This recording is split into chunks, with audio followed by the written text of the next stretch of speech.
আমি আজকে কথা বলবো স্ট্রোক নিয়ে।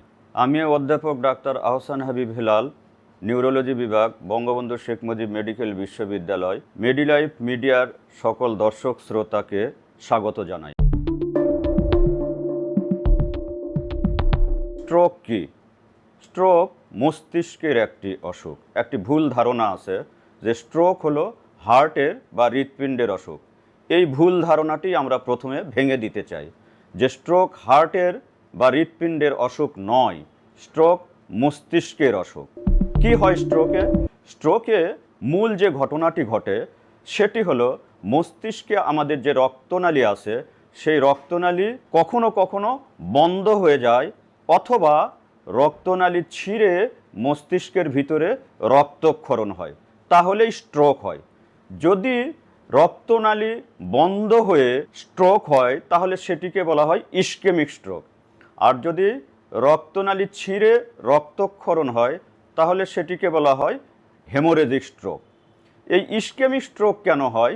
ইসকেমিক স্ট্রোক হয় রক্তনালীর ভিতরে চর্বি জমতে জমতে রক্তনালী সরু হতে থাকে।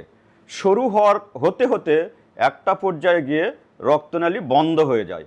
তখন মস্তিষ্কের যে অংশে রক্ত চলাচল বন্ধ হয়ে যায়, মস্তিষ্ক শরীরের যে অংশটি নিয়ন্ত্রণ করে সেই অংশের উপসর্গগুলো দেখা যায়। স্ট্রোক হলে কি ধরনের উপসর্গ হয়?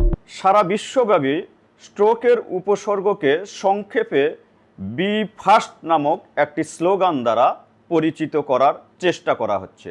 বি ফাস্ট কি?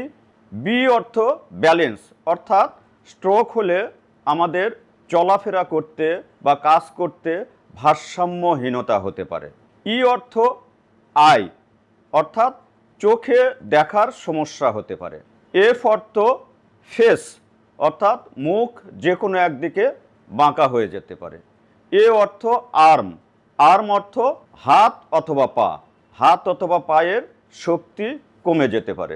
এস অর্থ স্পিচ, অর্থাৎ কথা বলার জড়তা হতে পারে বা কথা বলা বন্ধ হয়ে যেতে পারে। টি অর্থ টাইম, অর্থাৎ স্ট্রোক হলে সময় ক্ষেপণ করা যাবে না। এই যে উপসর্গগুলো বললাম, এই উপসর্গগুলো সবগুলোই হঠাৎ করে হতে হবে। স্ট্রোকে উপসর্গ হঠাৎ করে হতে হবে। যদি হঠাৎ করে না হয়, ধীরে ধীরে এই উপসর্গগুলো আসে, তাহলে সেটি আবার স্ট্রোক না, সেটি অন্য কোনো কারণে হয়েছে বলে ধরে নেওয়া হয়। স্ট্রোক হলে আমাদের কি করতে হবে?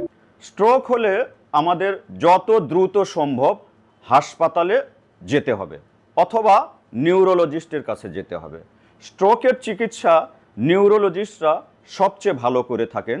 এছাড়া মেডিসিন বিশেষজ্ঞরাও স্ট্রোকের চিকিৎসা করতে পারেন। নিকটস্থ হসপিটালে গেলে ডাক্তার পরীক্ষা নিরীক্ষা করে নিশ্চিত হবেন যে তার স্ট্রোক হয়েছে কি না। যদি স্ট্রোক হয় তাহলে ইসকেমিক স্ট্রোকের এক ধরনের চিকিৎসা আর হেমোরেজিক স্ট্রোকের আরেক ধরনের চিকিৎসা, এবং ডাক্তারই সিদ্ধান্ত নেবেন কোন ধরনের চিকিৎসা দিতে হবে। স্ট্রোক কিভাবে প্রতিরোধ করা যায়? স্ট্রোক প্রতিরোধ করতে হলে আমাদের কতগুলো নিয়ম কানুন মেনে চলতে হয়। যেমন ধূমপান পরিহার করতে হবে সম্পূর্ণভাবে। যদি মদ পানের অভ্যাস থাকে সেটিও পরিহার করতে হবে। তামাক জাতীয় যে কোনো দ্রব্য, যেমন জর্দা, আমাদের দেশে অনেকে সাদা পাতা বা কাঁচা তামাক ব্যবহার করেন, সেগুলো বন্ধ করে দিতে হবে। অত্যন্ত ইম্পর্টেন্ট হলো ডায়াবেটিস এবং প্রেশার, হাইপারটেনশন যদি থাকে সেটি নিয়ন্ত্রণে রাখতে হবে। রক্তে চর্বির মাত্রা যদি বেশি থাকে সেটি নিয়ন্ত্রণে রাখতে হবে। প্রতিদিন কিছু কায়িক পরিশ্রম করতে হবে, অর্থাৎ শারীরিক পরিশ্রম। শারীরিক পরিশ্রমের সুযোগ না থাকলে সকালে বিকালে 20 মিনিট থেকে আধা ঘন্টার মতো হাঁটার অভ্যেস রাখতে হবে, তাহলে স্ট্রোক হওয়ার ঝুঁকি কম থাকে। স্ট্রোক কেন হয়? স্ট্রোক হয় এই যে কারণগুলো আমি বললাম, ধূমপান করা, হাইপারটেনশন, রক্তে চর্বির মাত্রা, ডায়াবেটিস, এগুলো যদি থাকে, যদি স্থূল শরীর থাকে অথবা কায়িক পরিশ্রম না করে, তাহলে স্ট্রোকের ঝুঁকি বেশি থাকে। এই নিয়মগুলো যদি আমরা মেনে চলতে পারি তাহলে স্ট্রোক হওয়ার ঝুঁকি কম থাকে। সবাইকে ধন্যবাদ।